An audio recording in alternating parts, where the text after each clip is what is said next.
Aksi heroik sopir truk bangunkan pengemudi ngantuk, nyaris tabrak pembatas jalan. Tengah beredar sebuah video yang memperlihatkan aksi heroik sopir truk menyelamatkan pengendara mobil. Pada video yang diunggah dalam akun TikTok @akeongmi_bosil, terlihat mobil LMPV melaju dengan kecepatan cukup tinggi, tapi manuvernya limbung bahkan hampir menabrak pembatas jalan. Beruntung, seorang sopir truk sekaligus perekam video yang menyaksikan kejadian tersebut sontak membunyikan klakson panjang.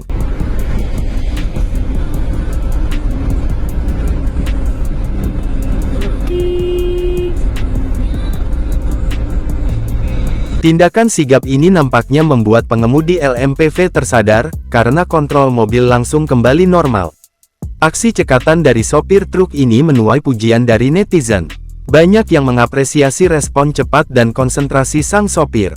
Selain komentar positif, ada juga beberapa netizen yang memberikan komentar kritis dan menganalisa kejadian. Sebagian besar menduga jika pengemudi LMPV terkena microslip. Sony Susmana, Training Director Safety Defensive Consultant Indonesia menjelaskan, microslip berbeda dengan ngantuk biasa dan jauh lebih berbahaya.